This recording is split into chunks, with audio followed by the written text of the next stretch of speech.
Hi everyone, and welcome to the Defense Policy Podcast here in the Ministry of National Defense of Portugal. This is a podcast on defense policy, gender perspectives, and other topics related to the Women, Peace and Security agenda. My name is Alexandre Pinho. I'm a senior policy advisor working in the Ministry of Defense. And in this episode, we are joined by Irene Felin, who is the NATO Secretary General's Special Representative for Women, Peace and Security, and Diana Moraes. She's a lieutenant colonel serving in the Portuguese Army. She's head of the Office of Equality at the Portuguese Ministry of Defense and chair of NATO's Committee on Gender Perspectives. Irene and Diana, thank you so much for joining us on our podcast to discuss the Women, Peace and Security agenda on the road to the Vilnius summit in July. Thank you, Alex, for the invitation. Thank you very much. We're very proud to host two distinguished female leaders who are breaking barriers working in defense, and I hope our followers will enjoy listening to this episode. Right, and now let's move to some questions. I'll start with you, Irene.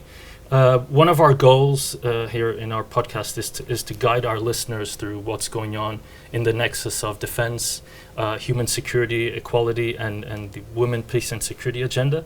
So I was hoping you can start by giving us your overall impressions on the inclusion of the Women, Peace and Security agenda for the first time in NATO's strategic concept that was approved by allies and endorsed at the Madrid summit in June last year.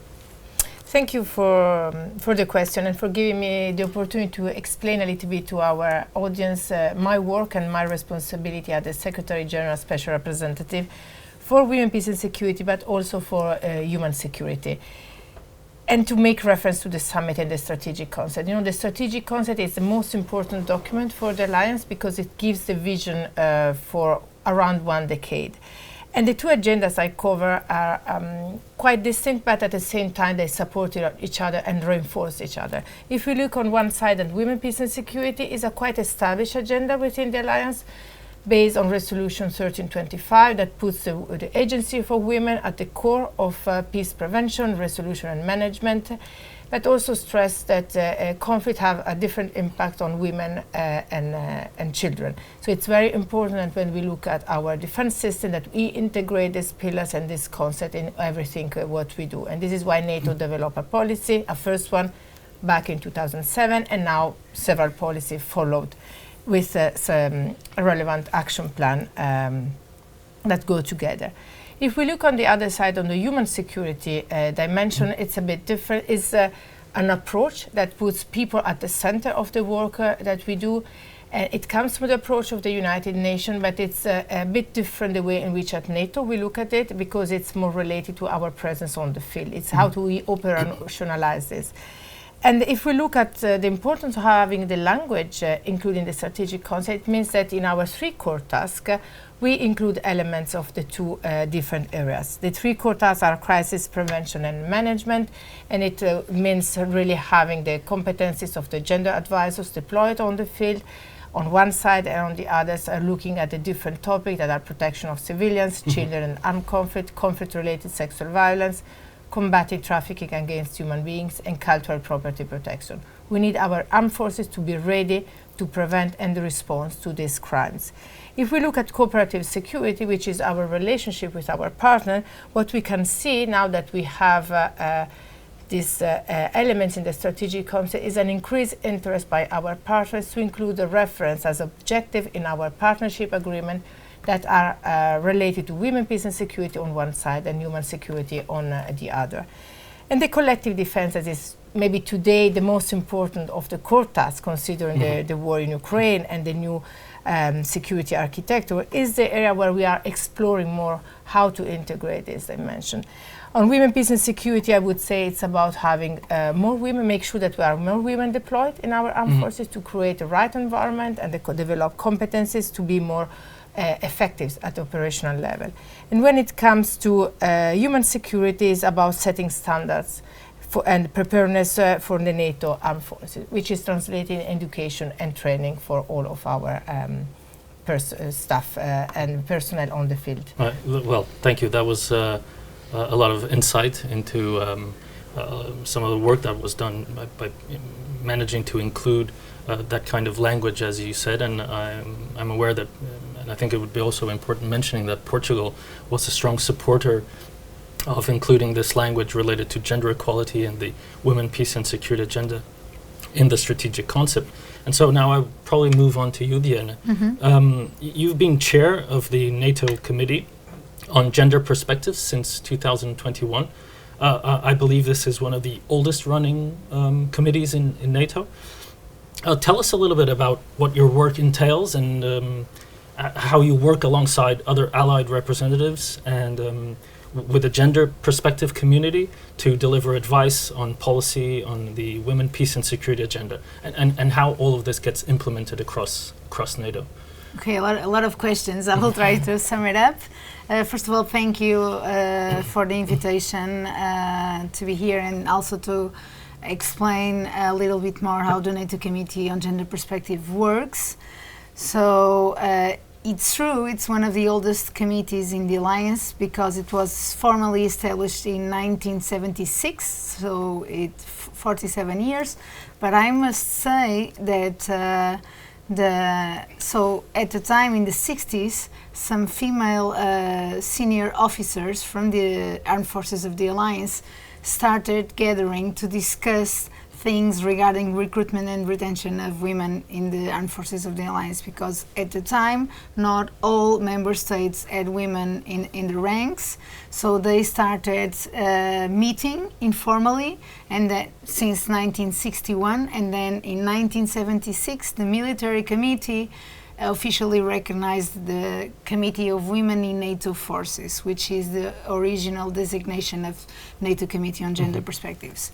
So at the beginning, the committee was very much focused in recruitment and retention of women in the armed forces, focusing on what are the good practices, what do the nations need to improve or enhance to have more women in the armed forces.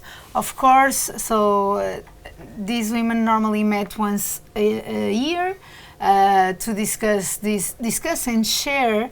It was a formal, I would say, networking group. They shared best practice and they made recommendations to the military committee on what to advise the military committee regarding that specific topic, recruitment and retention of women. Of course, the committee evolved within NATO, and then in 2009 they realized that they could no longer only be talking about recruitment and retention of women, and they need to integrate and address the topic of gender perspective and how the Alliance needs to integrate gender perspective into everything they do. That's why in 2009 it changed its designation from Committee of Women in NATO Forces to NATO Committee on Gender Perspectives. So now how the committee is working. So the committee, we have national delegates from all the member states and also from partner nations and even academia. They come as observers and they participate. We gather formally once a year in plenary, and the outcome of our conference is again to make recommendations to the military committee, either to approve, to endorse, depending on the level of ambition that we want. And if in the beginning the committee was focused in recruitment and retention of armed forces, I think that, and after 6 years in this committee, because before I was deputy chair, so it will be in June 6 years, the committee, in my opinion, totally changed its shift to integrating gender perspectives in military operations. And so started working more heavily in this work strand. What do we need to do? We need to integrate gender perspective in military operations, and very connected with operational effectiveness.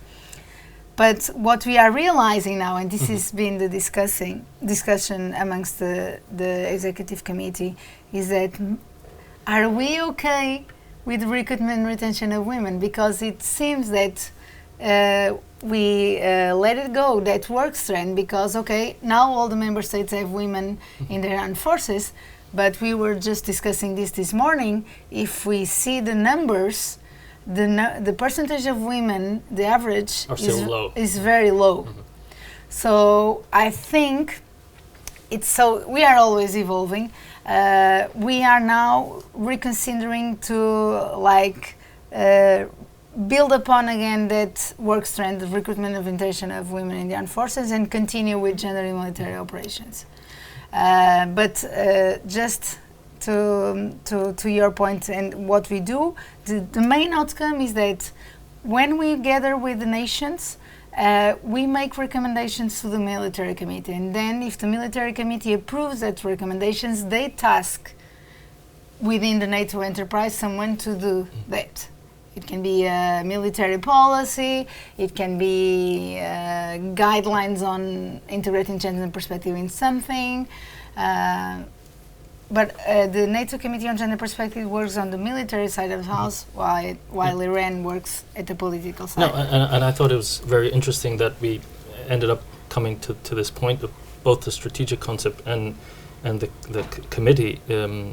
To a certain extent, they reflect as you've said, the evolution of not just the security environment, but they're also reflecting how we are evolving and adapting as societies and mostly in allied nations, and thereby increasing the profile of women, peace and security agenda, and also human security. And ultimately, this means that we're simultaneously adapting and also advancing gender equality, and inevitably, I guess this comes as a reflection of our shared values.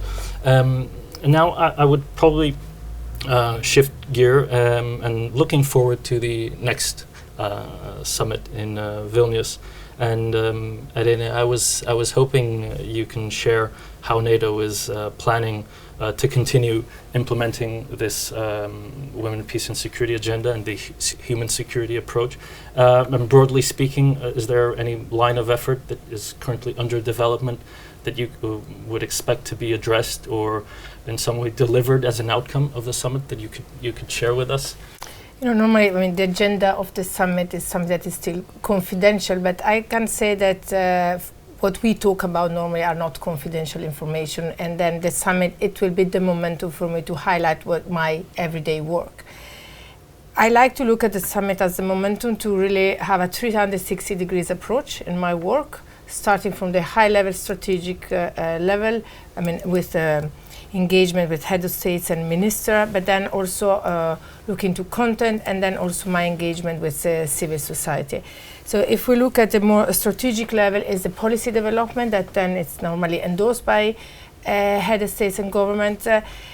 My intention when I came last year was really to elevate all the area of work that are under my responsibilities. As I said previously, women, peace and security is more established, but we still need to reinforce the areas under the human security approach. We are focusing right now on children armed conflict and combating trafficking against human beings. So this intention is to reinforce this work and to see some policy adopted in the run-up to the summit and endorsed by head of states. At the same time, I would like to work with civil society and take the opportunity of the summit to relaunch what is a formal body that NATO has, is a civil society advisory panel.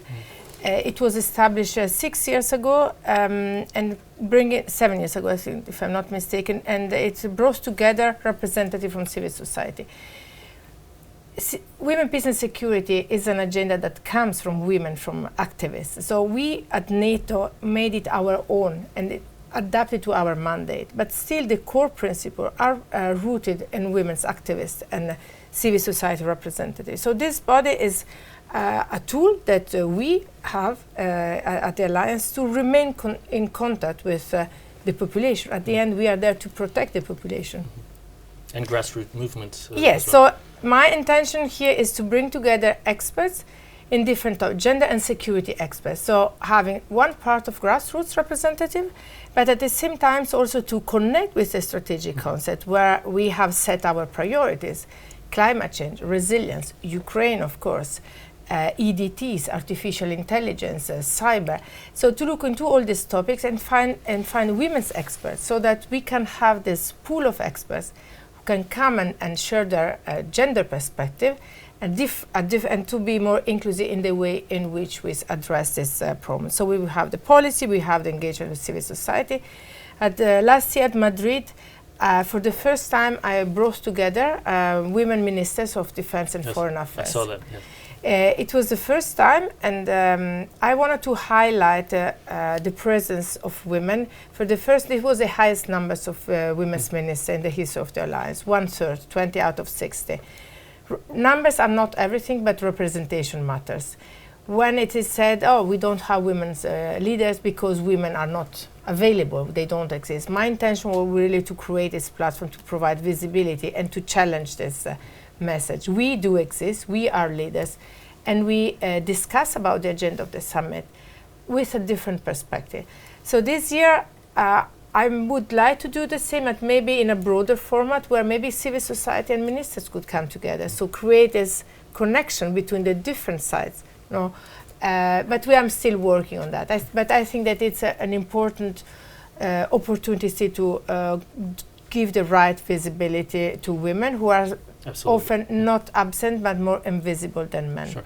And again, thank you for the scoop. I know that the agendas are often closely held, but we just wanted to get a little preview, I guess. But and I completely agree. And I was looking through older photographs, and now when representatives, heads of government, heads of state, foreign ministers, defense ministers, when they gather for the traditional family photo, they're completely different from, I don't know, in the 50s and 60s. So again, it's completely incredible, the progress that we've made over, especially in the last decade. I like doing the same. I also observe pictures, and that's exactly my intention, is to provide a different narrative.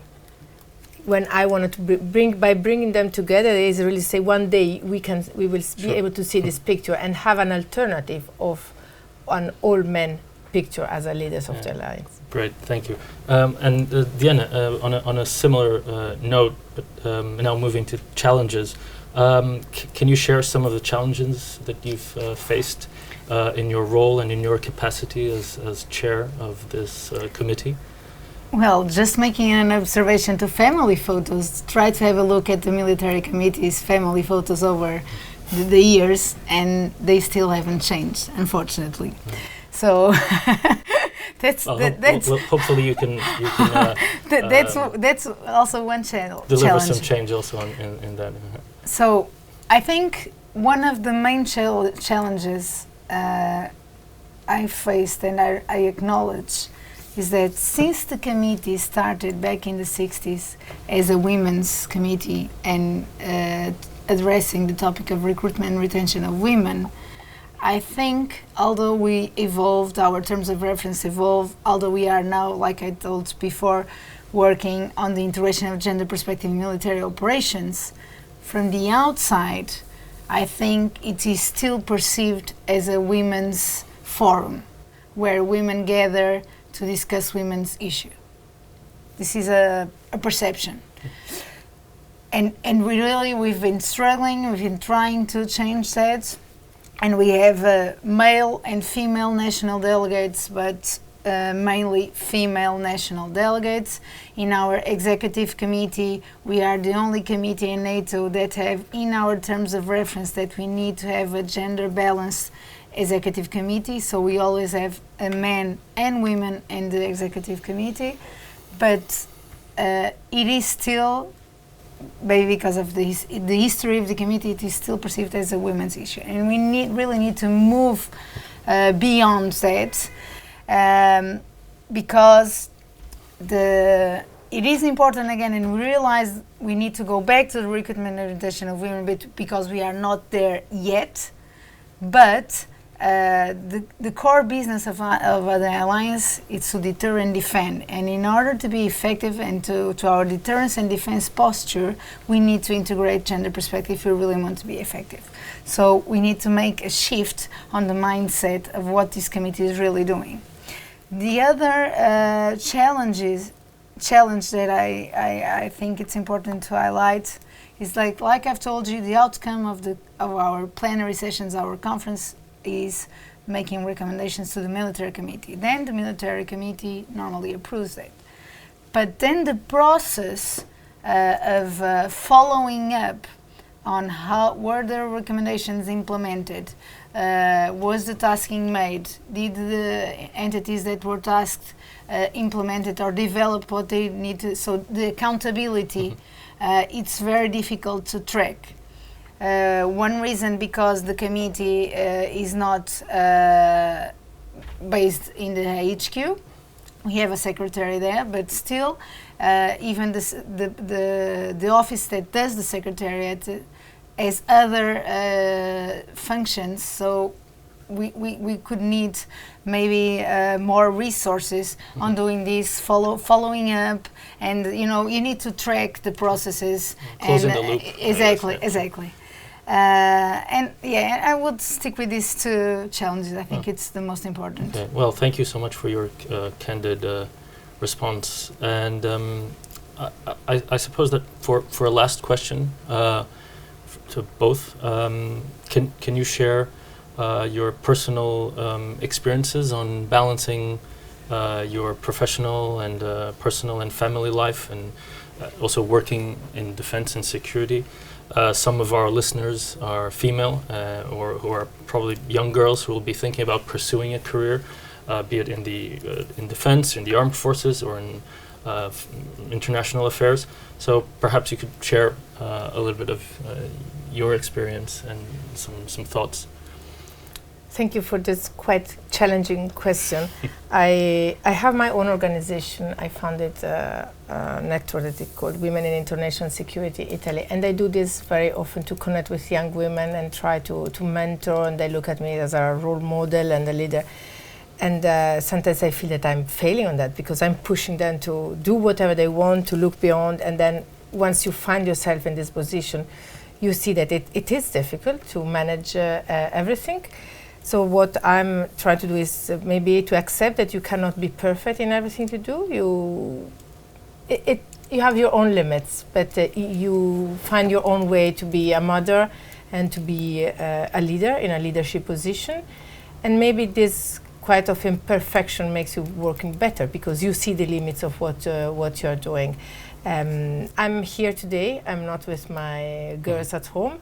It happens quite often since I have this position, and I'm still trying to find the solution to do. But this shouldn't be. It's a work in progress. For me, it's part of the challenging mindset and the culture. I told my girls the other day, there are women and girls who died for fighting for rights, for women's rights and girls' rights. The price you are paying is that you see me a little bit less, but we are all part of this advancement of gender equality. So I said you should be proud of the sacrifice that you're making, because we are contributing to a bigger cause. Thank you. Diana? Yeah, well, I have to echo it, and I think when we address the topic of work-life balance, we cannot dissociate that of the societies we live in, and the mindset or the culture of the society. And as long we continue to rely on women to be more responsible for all the caring responsibilities, all the parenting, and things fortunately are evolving, and we see more and more men engaging in wanting to participate equally in those tasks. But again, until that really changes in the society, women that want to be professionally successful as men, what I think, in my personal opinion, is that we feel the guilt that we want to be really good at our job, but we feel the guilt that somehow we are failing at home. And this is something that, in my opinion, again, men don't feel the same way, because they were not raised and educated like that, to have the responsibility to take care of the children and or to all the things at home. So we really need to change the mindset, because then it's the same. It doesn't matter if you are a man or if you are a woman. If you are if you have a more demanding job that doesn't allow you, your children will understand. Luckily, both the parents, they will manage their lives, so the children are never alone, of course. But again, there's still work that needs to be done. Personally, to me, it's sometimes it's difficult because I also travel a lot. If I didn't, my husband also travels a lot. So, if we didn't have support from our family, it could be even more difficult. Well, thank you so much for those powerful words. And I think we have just time for one last question. I would probably direct it to you, Irene. Earlier today, you were keynote speaker at an international seminar hosted by the Ministry of Defense to address lessons from the war in Ukraine through the lens of gender perspective. In a nutshell, can you share some of the key thoughts that you raised and the messages, the key message that you delivered to the audience today?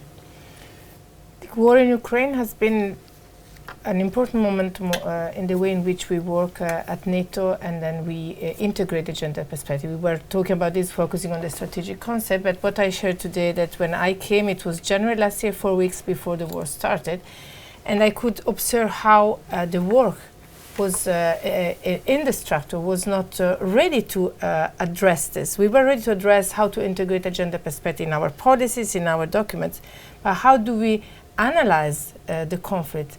So there was no gender analysis in the way in which we were looking at the conflict. So during these months, I could see that we changed the way in which the council, when the ambassadors come together with the Secretary General every week and discussing and taking decisions, this is the highest body of NATO, they were themselves starting to see that we were missing one part of the picture, because we were not addressing the situation of the population, and this is a war against the civilian population. They are mainly the target, and we could see in terms of conflict-related sexual violence, forced deportation of children, and so far and so on. Several crimes have been committed. And I started addressing this, and I shared this experience to see how the alliance had to adapt, learning throughout this experience, not being present because we are not in the country, because Ukraine is a partner, is not an ally, so we are not present, but at the same time this is part of our core business. So our colleagues, together with my office and my team, started to look at the conflict in a different way. We work closely with intelligence also. It's a point, how do we collect information that are gender sensitive? So this is something, is a process that is changing. And now we are trying to look at how we can support Ukraine. And I share that I'm initiating now a gender needs assessment of the armed forces in Ukraine, and I would like to see this feeding into our thinking for the summit as well, because we have this comprehensive assistance package that NATO has. Nations are providing funding. It's kind of a trust fund, but with a focus on Ukraine, on non-lethal aid. We support several initiatives, and I recognize that maybe we needed to analyze the gender needs in a different way in order to be able to respond in the right way. So that was an analysis of what we are doing. And then, as usual, the key message, which is always needed to be said. When I talk about the situation of women and the population within NATO, I recognize a tendency that we all have to victimize the women's in conflict. The core message of Women, Peace and Security is that women are leaders, they are agents of change, and they need to be taken into consideration and have the right place to participate in conflict management and resolution. And in dialogue as well. And in dialogue, and in peace processes, hopefully soon. Yes. Well, thank you so much, Irene and Diana. Thank you so much for joining us here in person at the Ministry of Defense, especially for finding some time out of your very busy agendas to record this podcast. And I think I can speak for everyone here at the Ministry of Defense that we are we're very proud of the work that you're both doing in Brussels, elevating this topic and promoting even further the women, peace and security agenda, and also the human security agenda across the alliance. And to our followers, thank you for tuning in and listening to our podcast. If you wish to learn more about our work and our activities here at the Defense Policy Directorate, including our role in delivering policy on gender equality, women, peace and security, we invite you to follow us on Twitter. That's #PoliticaDefesa. And on Spotify podcast DGPDN. So stay tuned, keep subscribing, and hopefully we'll see you soon.